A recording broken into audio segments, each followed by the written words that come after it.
The land of Ashur, beginnings in northern Mesopotamia. The origins of Assyria can be traced to the city of Ashur, nestled on the west bank of the Tigris River in what is now northern Iraq. Though the region was less fertile than the lush southern plains of Mesopotamia, it offered unique advantages. Positioned at the crossroads of vital trade routes, Ashur linked Anatolia, the Levant, and the southern cities of Sumer and Akkad. This strategic location allowed the Assyrians to carve out influence, not through early military might, but by becoming indispensable middlemen in the exchange of goods and ideas across the ancient world. Yet Ashur was more than just a city. It was consecrated to the god Ashur, the divine protector whose name it bore. For the early Assyrians, their warrior deity directly guided their destiny, forging a belief system where faith and militarism were inseparable. Unlike the god-kings of Egypt or rulers like Hammurabi of Babylon, Assyrian kings were not seen as gods themselves. Instead, they were mortal representatives of Ashur, duty-bound to expand and honor his domain. This unique relationship between ruler and god would shape Assyria's identity for centuries. Equally fascinating is how Assyria absorbed the cultures around it. The Hurrians from the northern mountains influenced Assyrian names and traditions, while Amorite migrants from the west shaped its political and social structure. From its earliest days, Assyria was a cultural mosaic, never a homogeneous people, but a blend of traditions unified under devotion to Ashur. Still, survival was never guaranteed. Ashur lay in a precarious environment, flanked by powerful neighbors like the Babylonians to the south and the Mitanni to the west. Yet the Assyrians proved resilient. Their rugged terrain provided natural defense, while their leaders relied on a mix of diplomacy, alliances, and stubborn independence to endure. They were survivors in every sense, thriving not through sheer strength, but through adaptability and resolve. What made Ashur truly unique, however, was its religious identity. Unlike Egypt or Babylon, where kings claimed divine status, Ashur itself was the sacred entity, a living temple city dedicated to its god. Every act of governance, from diplomacy to resource management, was carried out as a sacred duty. Expansion was not for personal glory, but for fulfilling Ashur's will. Merchants and mountains, the old Assyrian trading colonies. Around 1900 BCE, Assyria was not yet the fearsome war machine it would later become. Instead, its strength lay in something far more subtle, yet equally transformative: trade. From their homeland in northern Mesopotamia, positioned along key overland routes, the Assyrians built a vast commercial network that reached deep into Anatolia. At its center was the colony of Kinesh in modern-day Turkey, a city that offers us a rare window into the economic engine of early Assyrian society. Kinesh was more than a marketplace. It was the heart of Assyria's overseas trade empire, where merchants lived in special districts called Karam, bustling quarters filled with homes, warehouses, and offices. From here, Assyrian traders exchanged fine textiles and tin for silver and gold. Tin was especially valuable, as it was essential for producing bronze, giving the Assyrians a near monopoly over one of the most important resources of the age. Women, too, play an active role. Though Assyria was patriarchal, women back home managed shipments, loaned money, and even went to court to defend their business interests. Their names appear throughout the archives of Kinesh, challenging the stereotype that Mesopotamian women had little influence. Instead, Assyrian society allowed them a surprising degree of agency within the world of commerce. Equally innovative was Assyria's use of long-distance credit. Merchants avoided the dangers of transporting silver and gold by creating a system of deferred payments and financial trust. Profits could be sent back to Ashur without hauling heavy cargo across treacherous roads. This reduced risk, expanded opportunities, and tightened economic ties between distant cities. What is remarkable about this period is that Assyria's influence spread not through conquest, but through integration. Traders built relationships with local communities, embedding themselves in the host cities. Ashur lit and the birth of imperial ambition. By 1350 BCE, Assyria still stood in the shadow of greater powers like the Mitanni. But under King Ashur-I, everything changed. With a mix of military force and daring diplomacy, he broke free from Mitanni dominance and set Assyria on the path to empire. Ashur-I launched campaigns that weakened the Mitanni, reclaiming territory and securing Assyria's independence. Yet he understood that swords alone would not elevate his kingdom. To claim his place among the world's great monarchs, he boldly adopted the title King of the Universe, a phrase once reserved for rulers of Babylon and the Hittites. It was more than a boast. It was a declaration that Assyria had arrived as a rising power. But Ashur-I's most audacious step was toward Babylon. Exploiting instability there, he installed his grandson on the Babylonian throne. When a young king was assassinated, Assyria intervened militarily for the first time, setting the stage for centuries of rivalry between the two powers. The Middle Assyrian Code, brutality by law. Between the 14th and 11th centuries BC, Assyria forged a legal system that reflected not compassion, but control, the Middle Assyrian Law Code. Unlike the famed Code of Hammurabi, which emphasized moral order and a semblance of justice, Assyria's laws were unapologetically harsh. Punishments were not about fairness. They were about obedience, fear, and authority. Crimes that in other societies earned a fine could, in Assyria, cost a hand, an eye, or even a tongue. These punishments were public, designed to make examples of offenders and reinforce the king's absolute power.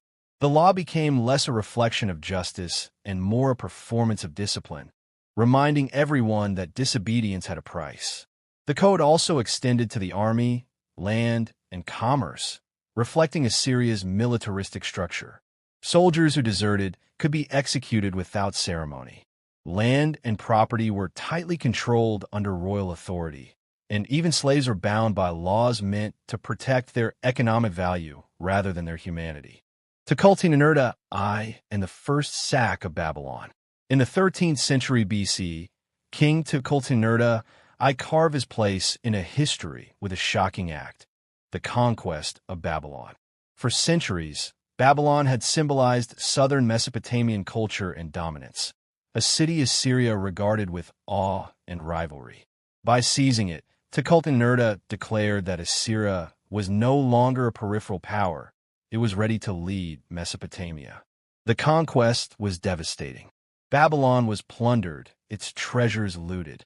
Most infamous of all, Tiglath-Pileser carried away the statue of Marduk, Babylon's patron god. To the Babylonians, this was not only sacrilege, but a spiritual hollowing of their city's very soul. For Tiglath-Pileser, it was a declaration that Assyria had inherited Babylon's divine legitimacy. In the end, his reign collapsed under the weight of his own methods. His severity alienated the priesthood, his court, and even his family. Betrayed, Tiglath-Pileser was assassinated, reportedly by his own sons, possibly while praying in a temple. It was a bitter irony for a king who had styled himself as divinely chosen. Ashurbanipal II and the Theater of Terror. When Ashurbanipal II ascended the Assyrian throne in the 9th century BC, he reshaped his kingdom into an empire defined by fear, spectacle, and unrelenting conquest. At a time when Assyria was regaining its strength, his reign symbolized a terrifying return to dominance. Through ruthless campaigns and chilling propaganda, Ashurbanipal II made fear itself a weapon of empire. His armies swept across the Levant and Anatolia, striking resource-rich regions essential for expansion. Yet what made his campaigns unforgettable was not the victories, but the horror that followed. His own inscriptions detail the gruesome scenes. Captives impaled along city walls, enemies flayed alive, entire populations slaughtered or sold into slavery. These spectacles of cruelty were deliberate. For Ashurbanipal II, terror was not a byproduct of war. It was the strategy. Every corpse, every mutilation sent a message. Resistance meant annihilation. To strengthen his control, he implemented mass deportations, uprooting conquered peoples and resettling them across the empire. These displaced populations built Assyria's infrastructure, roads, cities, canals, while their scattered identities ensured rebellion remained impossible. The empire was expanding not only by conquest, but by reshaping entire societies to serve its needs. Yet Ashurbanipal II was more than a tyrant. He was also a patron of art, engineering, and cultural innovation.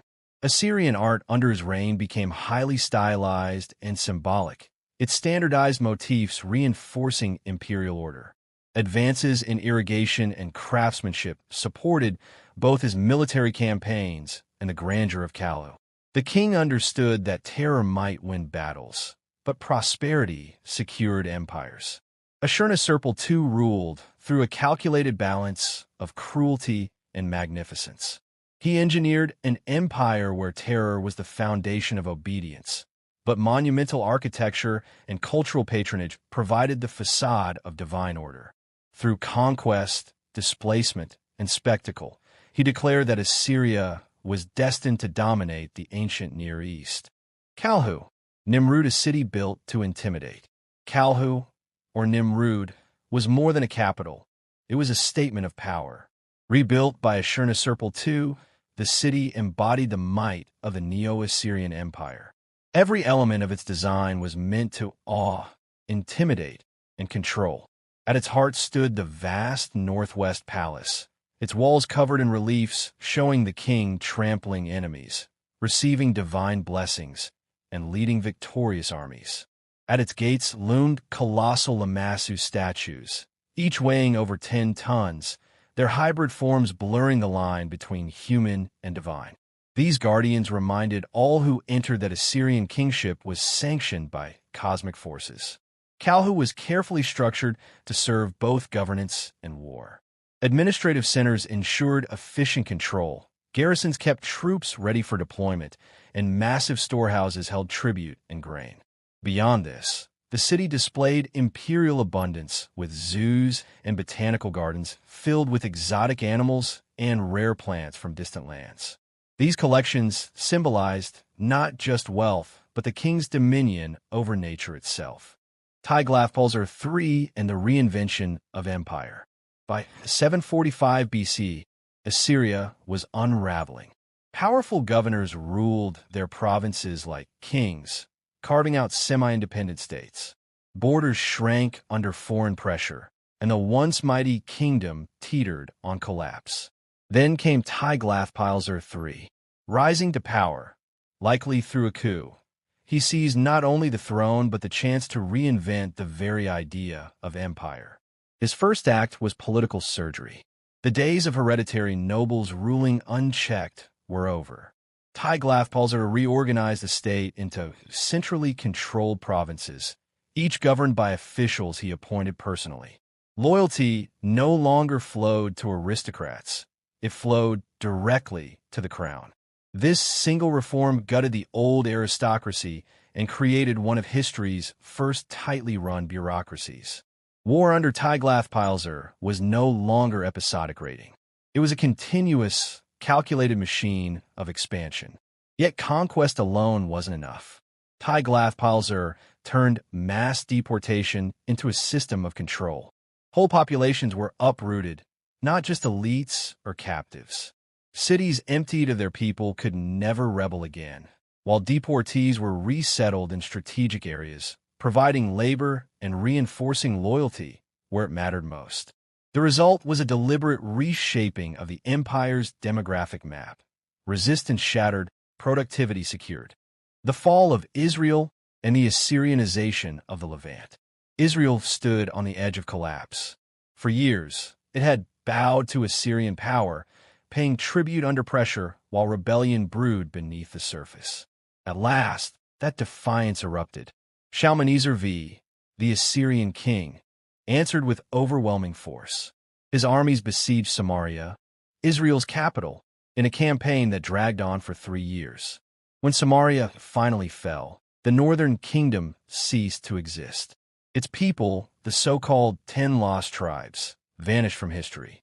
Israel's elites and much of its population were deported across the empire, resettled in places as distant as Media and Upper Mesopotamia. This was no accident. Assyria's strategy of mass deportation was calculated. By uprooting entire populations, the empire destroyed local identities that might fuel resistance. In Israel's case, the policy worked with chilling efficiency. The northern tribes disappeared as cohesive groups, preserved only in legend. Assimilation reached far beyond demographics. Assyrian gods replaced local deities. Temples and rituals were rededicated to Ashur and Ishtar. The Assyrian language became the standard of administration. For neighboring states like Judah, Tyre, and Sidon, the message was unmistakable: submit or be destroyed. The city of Lachish in Judah became a gruesome warning. Assyrian reliefs depict its siege in terrifying detail. Battering rams breaking through gates, prisoners marched into exile, survivors flayed or impaled as the city burned. The fall of Israel is one of history's rare moments seen through both conqueror and conquered. Assyrian inscriptions boast of victory, tribute, and deportation. The Hebrew Bible, from the opposite perspective, interprets Assyria as a divine instrument of punishment for Israel's sins. Together, these accounts paint a vivid, haunting picture. By the time Assyria's campaigns ended, the Levant was transformed. Independent kingdoms disappeared, replaced by tightly administered provinces. Local cultures, religions, and political identities gave way to an imperial fabric woven in Assyria's image. Sargon II and the Dream of Control.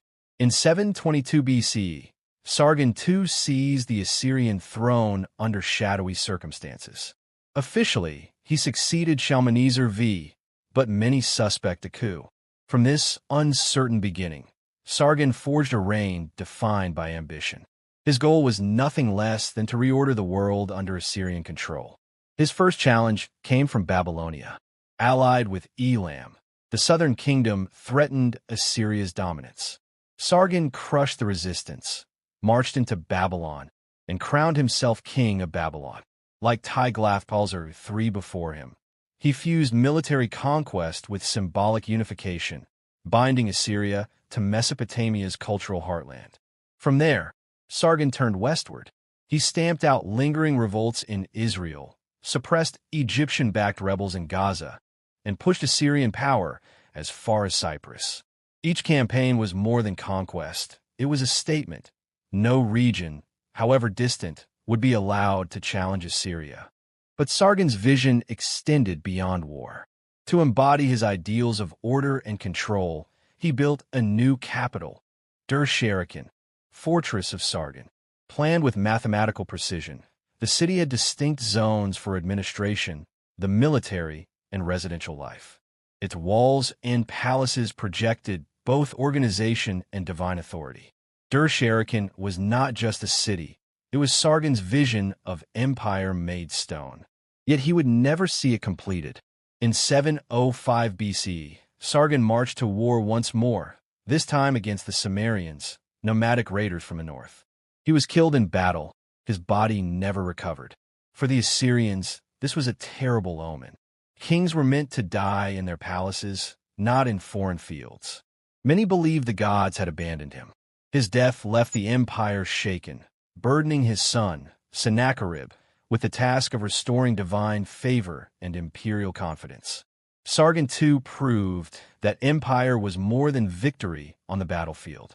Real power came from control that endured long after the fighting ended. Ashurbanipal, warrior king, scholar king. Ashurbanipal, who reigned around 631 BC, was one of history's most paradoxical rulers. On the battlefield, he was a warrior of terrifying brutality, leaving cities in ruins and enemies mutilated as warnings to others. Yet at the same time, he was a scholar and cultural visionary, determined to preserve the knowledge of Mesopotamia in what became one of the greatest libraries of the ancient world. Few kings embodied both savagery and scholarship so completely. Unlike most monarchs of his age, Ashurbanipal was highly educated. Trained formally in Akkadian and Sumerian, the administrative and literary languages of Mesopotamia, he could read, write, and interpret ancient texts himself. He even boasted in inscriptions that he could correct mistakes made by his scribes. This unusual combination of royal power and intellectual mastery gave him a rare authority. He did not just rule the empire, he also understood the cultural foundations that sustained it. Closer to home, Ashurbanipal faced constant challenges. He reinforced Assyrian dominance in Egypt, Arabia, and Babylonia, stamping out rebellions with ruthless efficiency. His intelligence network of spies allowed him to anticipate threats before they grew into full-scale uprisings, giving him a strategic advantage in managing an empire that stretched from the Nile to the Persian Gulf. Yet war was only part of his legacy. Ashurbanipal oversaw a cultural flourishing, most famously through the creation of the Great Library of Nineveh. He ordered scribes to collect and copy thousands of clay tablets on subjects ranging from medicine and astronomy to religion and law. Among them was the Epic of Gilgamesh, the world's oldest known work of literature. His library, with over 30,000 cuneiform tablets, became a time capsule of Mesopotamian knowledge, preserving traditions that would have otherwise vanished. Ashurbanipal also cultivated a legendary image. In inscriptions, he claimed to have killed lions with his bare hands, acts that symbolized his divine role as the one chosen to impose order over chaos. The Great Library of Ashurbanipal, cuneiform's last stand. The Great Library of Ashurbanipal, housed within the palaces of Nineveh, was unlike anything the world had seen before. More than just a collection, it was a systematic repository of knowledge, centuries ahead of its time. Over 30,000 clay tablets recorded nearly every aspect of Mesopotamian life: myths, rituals, medicine, astronomy, law, and royal correspondence. Ashurbanipal's motivation was not mere curiosity. He dispatched scribes across the empire to hunt down rare works, copying texts from older centers like Babylon and Sumer. By gathering this wisdom, he asserted both cultural supremacy and political legitimacy. To possess the written knowledge of the world was to claim authority over it. The library also carried a spiritual weight. Many tablets bore curses warning that anyone who removed them would face the wrath of the gods. In this way, the preservation of knowledge was framed not only as royal power, but as divine will. Ironically, the destruction of Nineveh in 612 BC ensured the survival of the library. As Babylonian and Median forces set the city ablaze, the clay tablets were baked in the fire, hardening them into a form that would last for millennia. While the empire vanished, its knowledge remained buried beneath ruins until rediscovered in the 19th century. When archaeologists unearthed Nineveh, they found the treasure trove that Ashurbanipal had assembled. The tablets, painstakingly deciphered, unlocked a lost civilization, revealing its stories, science, and spirituality. The library stands today as cuneiform's last great legacy. The writing system that had defined Mesopotamian civilization for over 3,000 years faded into obscurity after the empire's fall. The fall of Nineveh, end of an age. In 612 BCE, the mighty Assyrian Empire, once feared as the pinnacle of ancient power, faced its greatest reckoning. A coalition of longtime enemies, the Babylonians and the Medes, marched together to strike at the heart of Assyria. Their target was not just any city, but Nineveh, the empire's glittering capital, a symbol of unmatched dominance and wealth. For decades, Nineveh's towering fortifications and immense riches had embodied Assyria's supremacy. Its colossal walls, some rising nearly 100 feet high, were thought unbreakable. But now, they became the focus of a relentless siege. The attackers surrounded the city, cutting off supplies and waiting for a chance to strike. According to some accounts, nature itself may have played a role in Nineveh's downfall. Scholars suggest heavy rains weakened the mud brick foundations, causing sections of the wall to collapse. When the breach opened, the coalition forces poured into the city. The destruction was so complete that it silenced Assyria's own voice. Its tablets and inscriptions, once so central to propaganda and record-keeping, came to an abrupt halt after 612 BCE. For over 2 millennia, Nineveh's very location was forgotten, its ruins swallowed by time. Later historians even debated whether the city had ever truly existed. But Babylonian chronicles preserved the grim truth. They described Nineveh simply as heaps of ruin and debris, a chilling epitaph for what was once the most powerful city on earth.